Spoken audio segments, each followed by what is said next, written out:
I worked in bike shops starting in high school when I was a teenager, maybe 25 years ago. And that was always fun. I think from an early age, since before I went to college, I liked working on bikes. My name is Reyes, the head mechanic and owner of Kickstand Bicycles.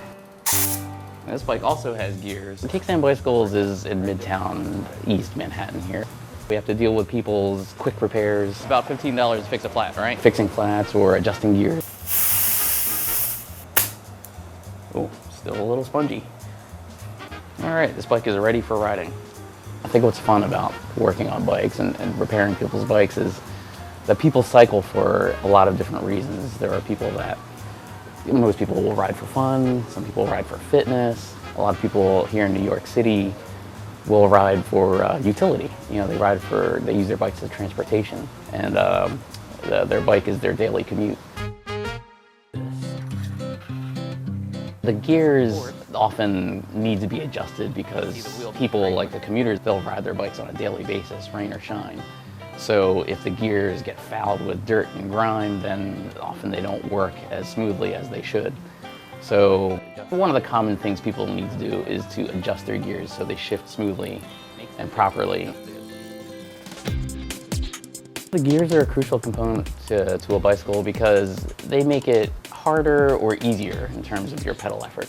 So if you're riding your bike along the city streets and you start cresting a very steep hill, it's nice to be able to shift into lower gears so you can pedal more easily.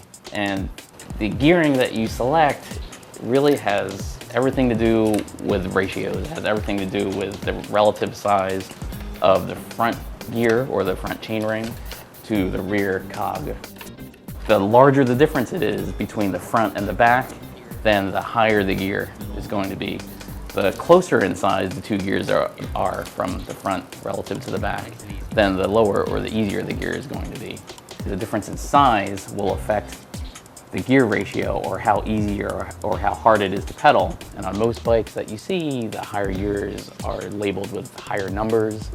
A bike might have 3 speeds, and 3 would be the highest or the fastest and hardest gear that you can choose on that bike. Or 1 would be the lowest and easiest gear that you can choose on that bike. And of course, the number 2 gear would be right in the middle. Different terrain can definitely impact what gears you choose when you're riding your bicycle. A good example is if you're riding a mountain bike, you might be riding off pavement. You might be riding on trails where there's rocks and dirt and mud and very technical terrain where there's more resistance to the bike. Shifting into lower gears in those situations is important so you can maintain your pace. When you change gears, it definitely impacts how the bike rides and how you pedal. A cyclist here in the city might need to shift up to the 7th or 8th gear, which would be the hardest, highest, fastest gear they can get on their bike to move very quickly, to move with speed and precision. You'll get good speed, but with harder pedal effort. The lower gears give you very easy pedal effort. It's very simple to pedal when you shift to low gear, but you don't move as quickly, you don't have as much speed. When you shift to a higher gear, it's harder to push the pedals, but when you do put a lot of effort into it, you get a lot of speed.